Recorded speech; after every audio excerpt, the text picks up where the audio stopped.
जितने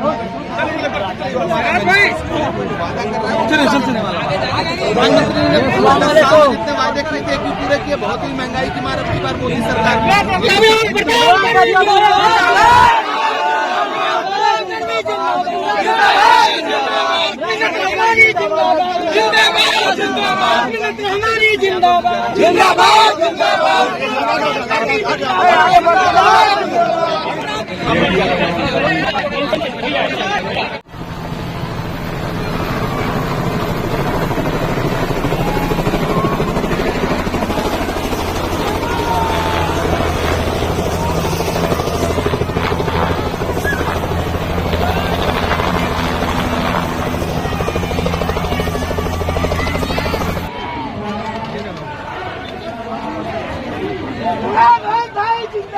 जिंदाबाद जिंदाबाद भाई जिंदाबाद, हाँ साहब जिंदाबाद।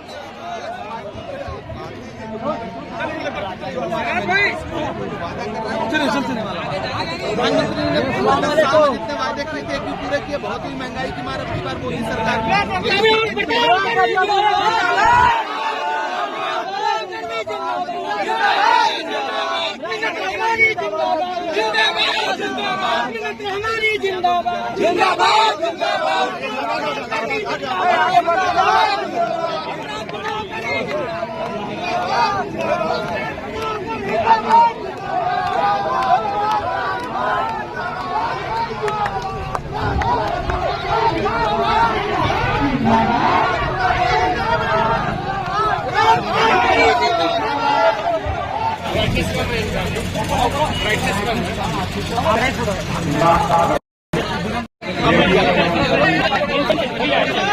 लोग हैं। मैं पटना से जब टेक ऑफ किया हेलीकॉप्टर से तो गर्मी की जो शिद्दत थी वो बता रही थी कि कैसे इस धूप में लोग वहां पहुंचे होंगे, लेकिन थोड़ा सा साया है बस। बहुत सारे साथी तो धूप में खड़े हैं। तो मैं आपकी इस मौजूदगी को सलाम करता हूं। नया पाने की चाहत में पुराना छूट जाता है, नया पाने की चाहत में पुराना छूट जाता है। तुझे अपनाऊं तो मुझसे जमाना रूठ जाता है। मोहब्बत पढ़ने लिखने में बहुत आसान है, लेकिन मोहब्बत को निभाने में पसीना छूट जाता है। आप यहां अखिलेश जी के लिए, मेरे लिए, कांग्रेस पार्टी के लिए, आरजेडी के लिए, लेफ्ट के भी जो साथी मौजूद हैं उनके लिए, सबके लिए आप यहां इकट्ठा हैं। तो हम आपकी इस मौजूदगी को सलाम करते हैं और अगले 10 मिनट आपसे बड़ी संजीदा सी बातचीत करना चाहते हैं। यहां मंच पे भी साथी मौजूद हैं, वो थोड़ी देर फोटो और बाकी चीजों से अलग हटके सुने थोड़ा सा। मैं थोड़ी देर आपसे संजीदा बातचीत करना चाहता हूं। मेरे भाई महाराजगंज वालों, गोपालगंज वालों, बिहार वालों, अगर आपको यह लगता है कि यह चुनाव सिर्फ एक मेंबर ऑफ पार्लियामेंट चुनने का चुनाव है तो फिर गलत। अगर आपको यह लगता है कि आप ईवीएम बूथ पर जाएंगे और हाथ के पंजे के सामने वाला बटन दबा के सिर्फ एक सांसद चुन लेंगे तो आप बहुत छोटा सोच रहे हैं। दरअसल ये चुनाव इस देश में यह तय करेगा कि आने वाले दिनों में डॉक्टर बाबा साहब अंबेडकर का बनाया हुआ संविधान बचेगा या नहीं बचेगा, क्योंकि लड़ाई दो विचारधाराओं के बीच में है। एक तरफ नरेंद्र मोदी जी खड़े हैं, जिनके सहयोगी चाहे अनंत हेगड़े हो, चाहे ज्योति मिर्धा हो, चाहे लल्लू सिंह हो, चाहे अरविंद धर्मापुरी हो या फिर अरुण गोविल हो। आप इनके पिछले 2 महीने के भाषण उठा करके देख लीजिए। उनके भाषणों में एक बात पूरी बेशर्मी से बोली जा रही है कि हमें बहुमत दो, क्योंकि हमें संविधान बदलना है।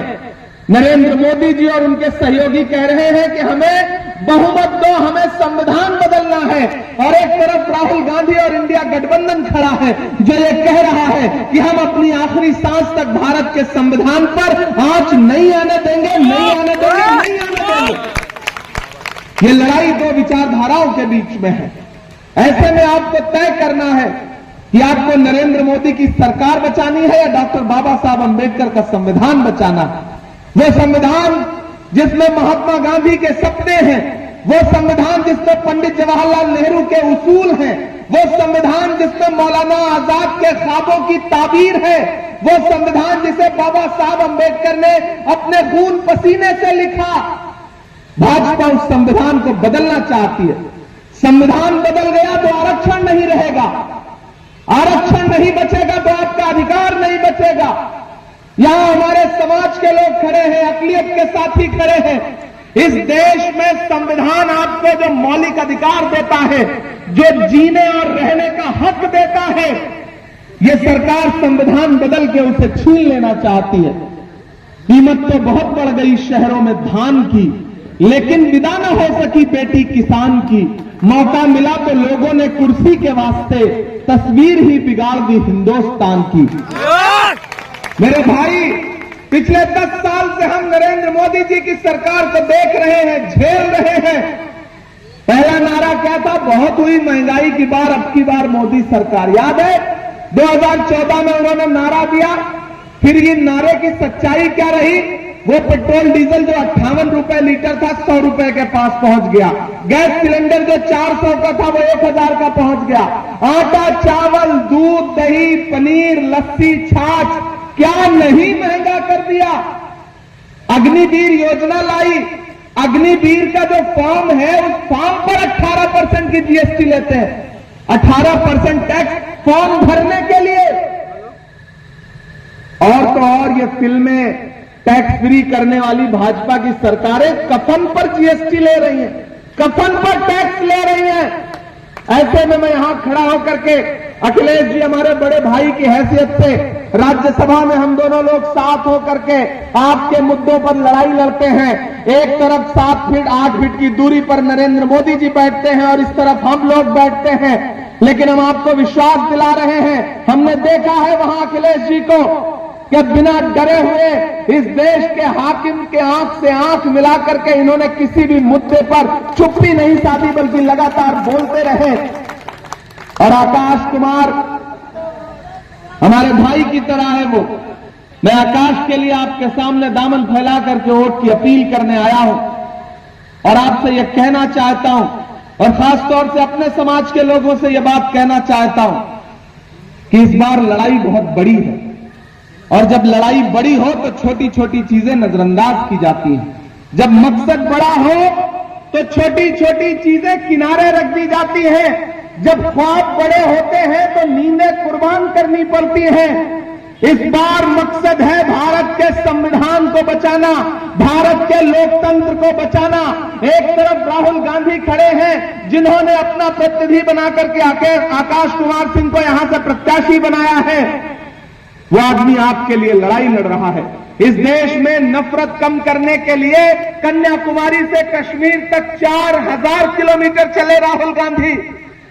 मौजूद थे हम, और अखिलेश जी मिन्नत भी मौजूद थे जब कन्याकुमारी में समंदर के साहिल पर 7 सितंबर 2022 को राहुल गांधी खड़े होकर के कह रहे थे कि मैं 4000 किलोमीटर चलूंगा, अपने पैर के छालों की परवाह नहीं करूंगा, सिर्फ एक नारा लगाऊंगा, नफरत छोड़ो भारत जोड़ो। नफरत के बाजार में मोहब्बत की दुकान खोलनी है।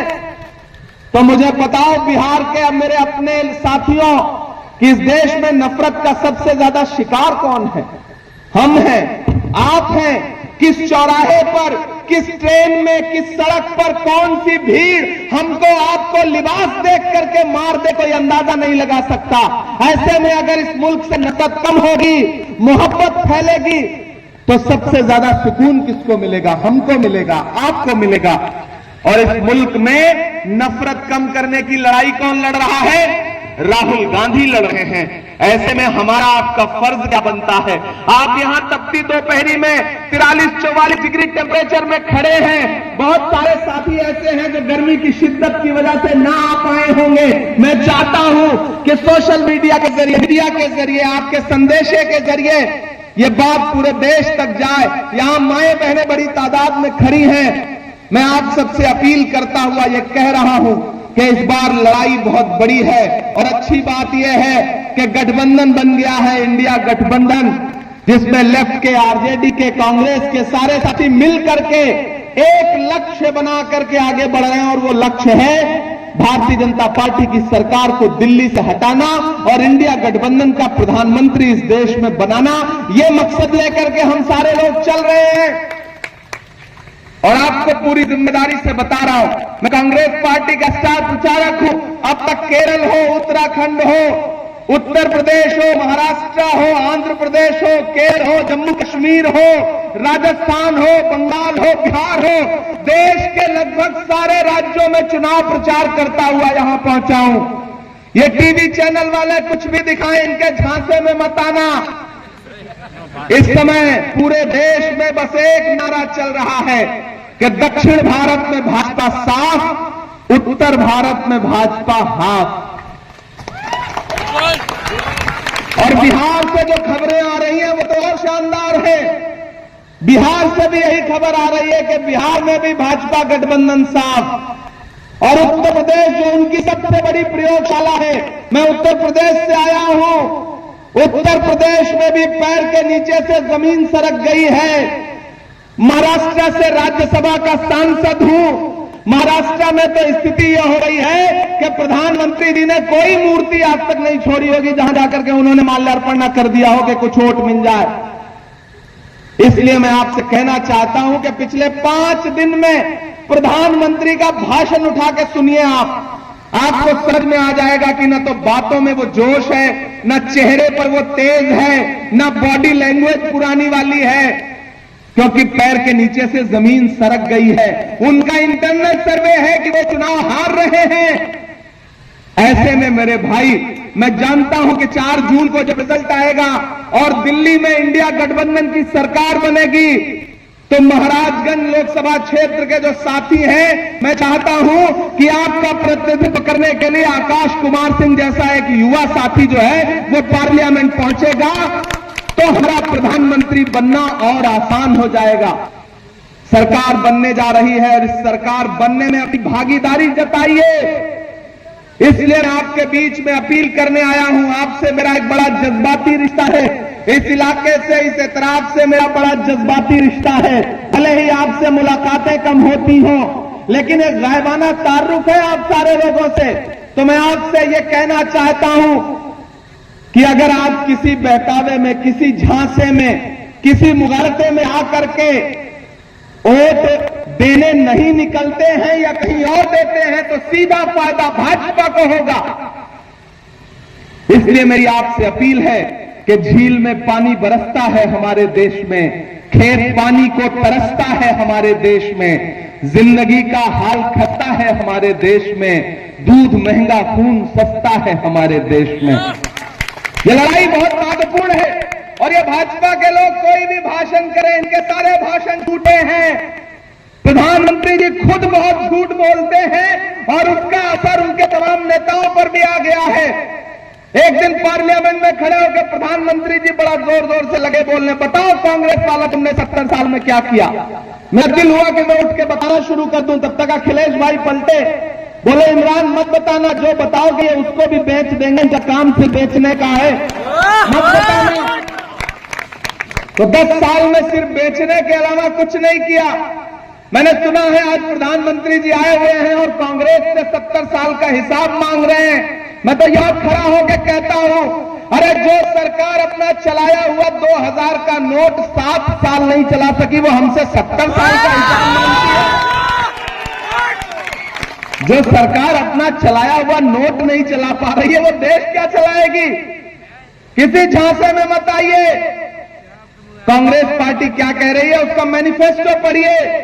मेरा सौभाग्य है, मेरी खुशनसीबी है कि मैं उस मैनिफेस्टो कमेटी का सबसे कम उम्र का सदस्य हूं। मैंने बनाया है उस मैनिफेस्टो को, इसलिए पूरी जिम्मेदारी से यहां कह रहा हूं। वो मैनिफेस्टो कह रहा है कि 4 जून को हमारी सरकार बनाइए और 15 अगस्त से पहले इस देश के 30 लाख बेरोजगार नौजवानों को एक साथ नौकरी देंगे।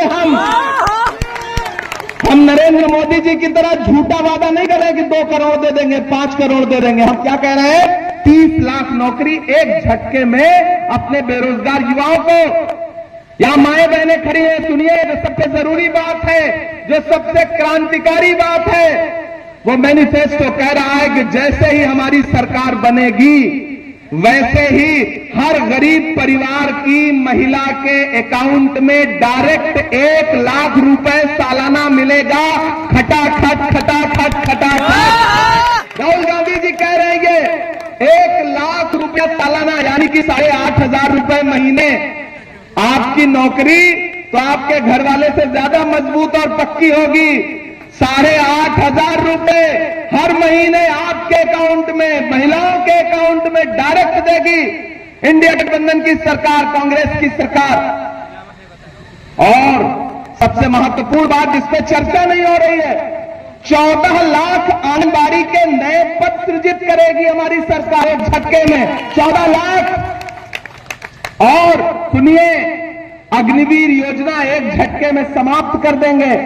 और सुनिए, जैसे ही सरकार बनेगी, हर प्रतियोगी परीक्षा, कोई भी नौकरी का फॉर्म भरोगे तो जो फॉर्म भरने में 2,000, 1,000, 3,000 रुपए खर्च होते हैं, सारे फॉर्म आने वाले हमेशा के लिए फॉर्म फ्री कर दिया जाएगा, उसका पैसा नहीं लगेगा। कितनी क्रांतिकारी योजनाएं। ऐसे में अब तक बहुत मंदिर मस्जिद हिंदू मुस्लिम बहुत सुन लिया, कान बंद कर लीजिए। अब जब कोई इस तरह की बात करे तो, हिंदू मुस्लिम मंदिर मस्जिद की बात करे ना, तो ऐसे कान में उंगली डाल लीजिए और कह दीजिए कि भैया बहुत हो चुका हिंदू मुस्लिम मंदिर मस्जिद। अब हमें इंडिया गठबंधन की सरकार बनानी है, कांग्रेस पार्टी की सरकार बनानी है, क्योंकि राहुल गांधी जो वादे कर रहे हैं वो सच्चे वादे हैं। मैं यहां खड़ा होकर के आप सबसे अपील करते हुए ये बात कह रहा हूं मेरे भाई, कि आकाश हमारे भाई की तरह है और मैं आकाश के लिए आपसे एक वोट की अपील करने आया हूं। और आप हाथ के पंजे के सामने वाला बटन दबाएंगे, आकाश को वोट देंगे तो सिर्फ आकाश को नहीं मिलेगा। अगर आपको लगता है कि आपका वोट सिर्फ आकाश को मिलेगा तो नहीं, सिर्फ आकाश को नहीं मिलेगा। आपका दिया गया एक वोट मोहब्बत के उस मसीहा को मिलेगा जिसका नाम राहुल गांधी है। आपका दिया गया एक वोट डॉक्टर बाबा साहब अम्बेडकर के सच्चे अनुयायी मल्लिकार्जुन खड़गे को मिलेगा। आपका एक वोट श्रीमती सोनिया गांधी जी को मिलेगा। आपका एक वोट प्रियंका गांधी जी को मिलेगा। आपका एक वोट लालू यादव जी को मिलेगा, तेजस्वी यादव जी को मिलेगा। आपका एक वोट हेमंत सोरेन को मिलेगा। आपका एक वोट अरविंद केजरीवाल को मिलेगा।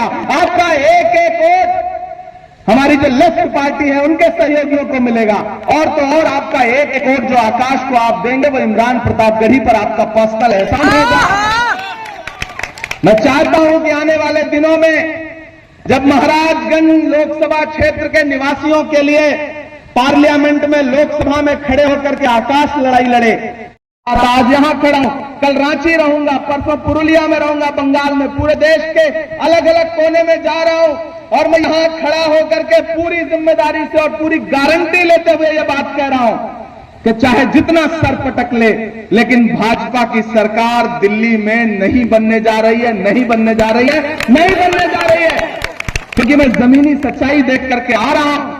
और ये भाजपा वाले, भाजपा गठबंधन वाले कितना भी आकर झूठ बोले, इनके चक्कर में मत पड़ना, ये सिर्फ झूठ बोलते हैं। वो भाजपा का एक नेता एक गांव में पहुंचा, उसने कहा गांव वालों आओ, मैं तुम्हारी समस्याएं समाप्त करना चाहता हूं। गांव वाले भोले भाले थे, आपकी तरह इकट्ठा हो गए। बोले ठीक है नेताजी, आप हमारी समस्या खत्म करना चाहते हो तो खत्म करो। तो नेताजी ने कहा बताओ समस्या क्या है। तो बोले गांव की 2 समस्या सबसे महत्वपूर्ण है। पहली है कि गांव में कोई अस्पताल नहीं है। तो भाजपा के जो नेता थे, मंत्री थे, उन्होंने अपना मोबाइल निकाला, पता नहीं कहां नंबर मिलाया और लगे डांटने कि गांव में हॉस्पिटल कैसे नहीं है। मैं यहां मौजूद हूं, कल तक यहां पे अस्पताल खुल जाना चाहिए, डॉक्टर आ जाने चाहिए। ये कहकर के उन्होंने फोन जो है जेब में रख लिया। फिर बोले देखो गांव वालों, मैंने तुम्हारी पहली समस्या खत्म कर दी, दूसरी बताओ।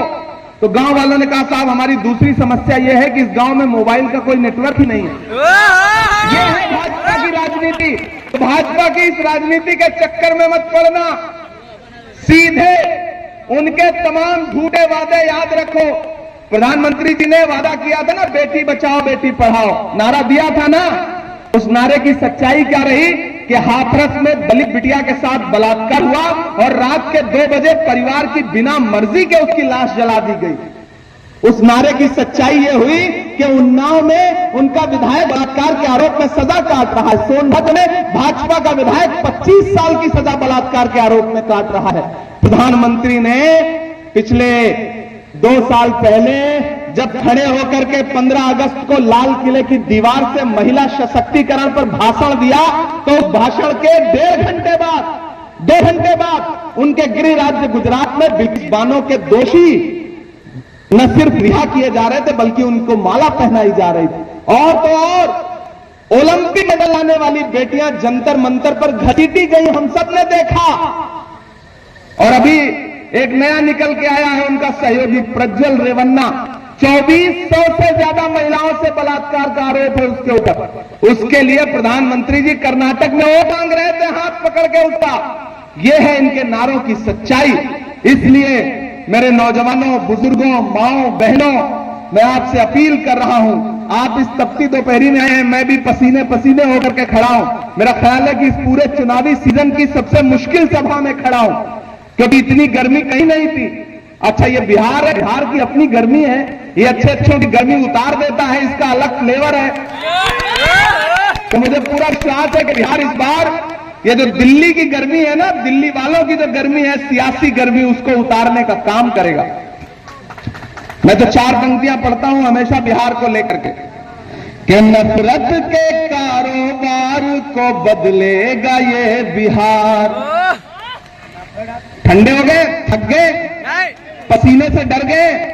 लगना चाहिए मुझे कि मैं बिहार में खड़ा हूं, लगना चाहिए मैं गोपालगंज जिले में महाराजगंज लोकसभा के क्षेत्र में खड़ा हूं। मुझे वो जोश दिखना चाहिए जब बिहार जिसके लिए जाना पहचाना जाता है, कि नफरत के कारोबार को बदलेगा ये बिहार, जुल्मत तेरे आसार को बदलेगा ये बिहार, दिल्ली तेरी सरकार को बदलेगा ये बिहार, इस झूठे चौकीदार को बदलेगा, इस झूठे चौकीदार को बदलेगा ये बिहार। एक कवि को, एक साहित्यकार को देश के मुखिया को झूठा क्यों कहना पड़ रहा है? कभी सोचा है कितना मजबूर होकर के मेरे कलम ने उन्हें झूठा लिखा होगा? क्योंकि मैं देख रहा हूं, मैं देश की सबसे बड़ी पार्लियामेंट में सामने बैठता हूं और अपनी आंखों के सामने उन्हें झूठ बोलता देखता हूं। याद है 2014 में उनका नारा कि भाइयों बहनों, देश के खजाने की चाबी मुझे सौंप दो, मैं देश नहीं लूटने दूंगा। उसके बाद देश की हालत क्या हुई? 16 लाख करोड़ रुपया अब तक उद्योगपतियों का माफ कर चुके हैं।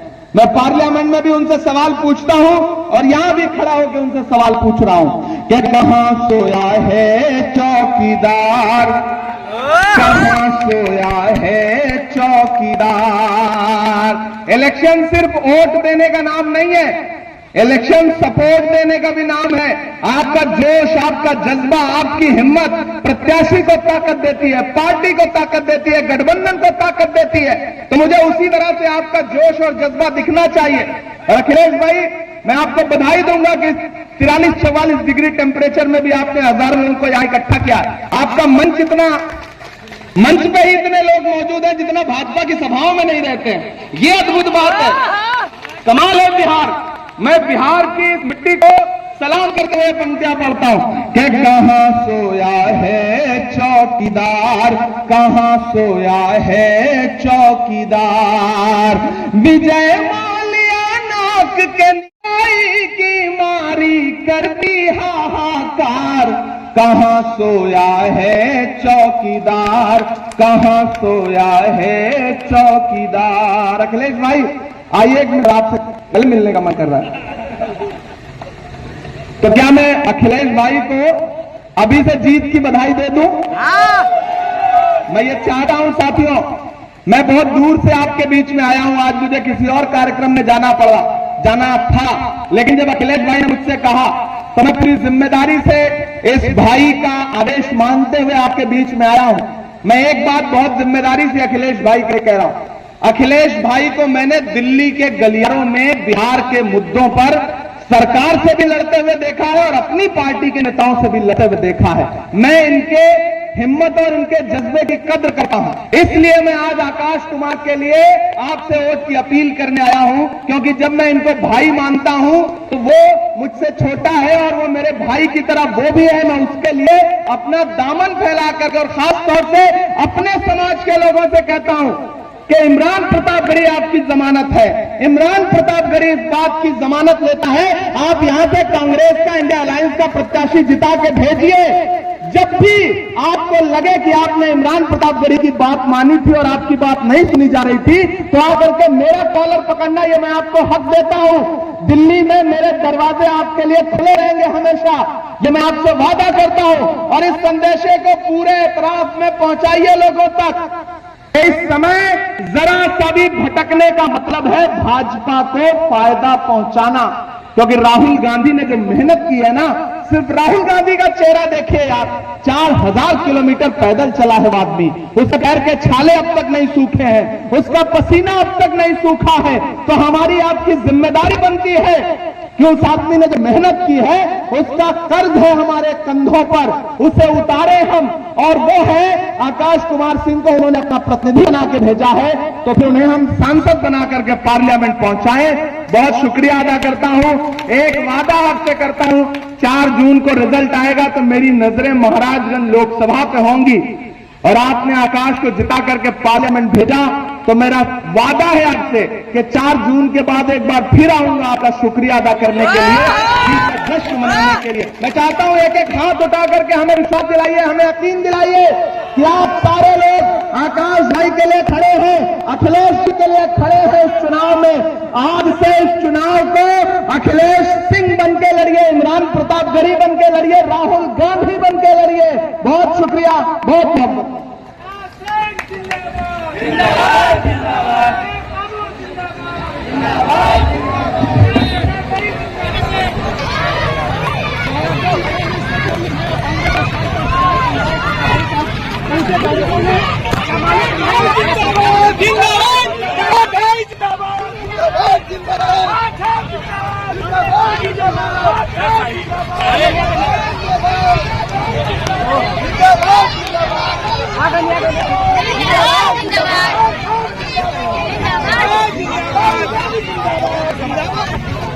ना जाना घुसा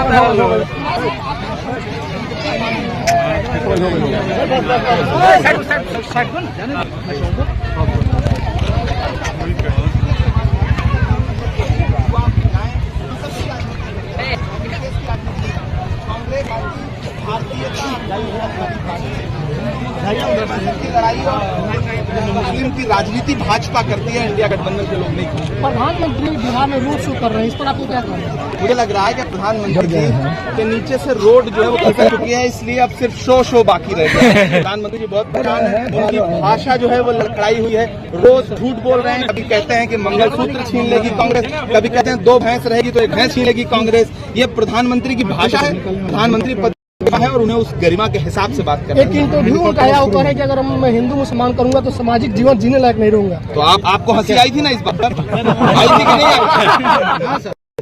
आप लोगों ने काउंटर किया, वो कह रहे नहीं, काउंटर करने की क्या जरूरत है? सुबह से शाम तक जिस व्यक्ति का जीवन इसी में व्यतीत हो रहा हो, अगर मुसलमान और हिंदू शब्द प्रतिबंधित कर दिए जाए उनके भाषणों में कि आप नहीं बोलेंगे, तो प्रधानमंत्री जी प्रधानी का चुनाव नहीं लड़ सकते। बिहार में सर इस वक्त हम लोग मौजूद हैं, कई लोग कह रहे हैं संसद समाज नाराज है सीट कम मिलने की वजह से। आप क्या अपील करेंगे जो लोग लोकतंत्र बचाना है, उसके लिए हर समाज को आगे आकर के साथ देना।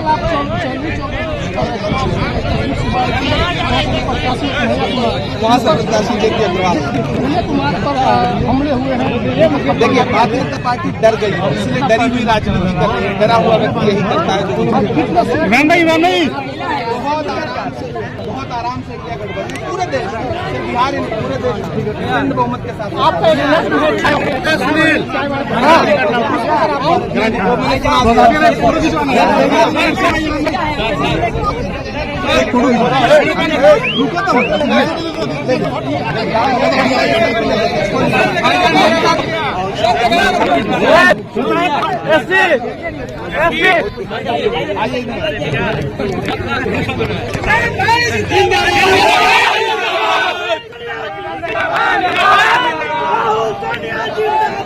जिंदाबाद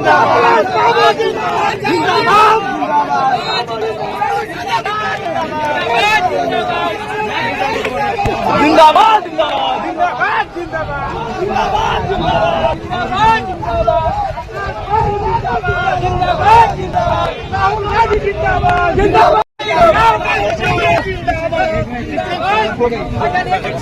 बस बस बहुत बहुत धन्यवाद। इमरान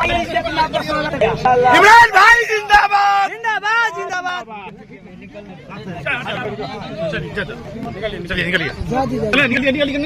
निकलिए अरे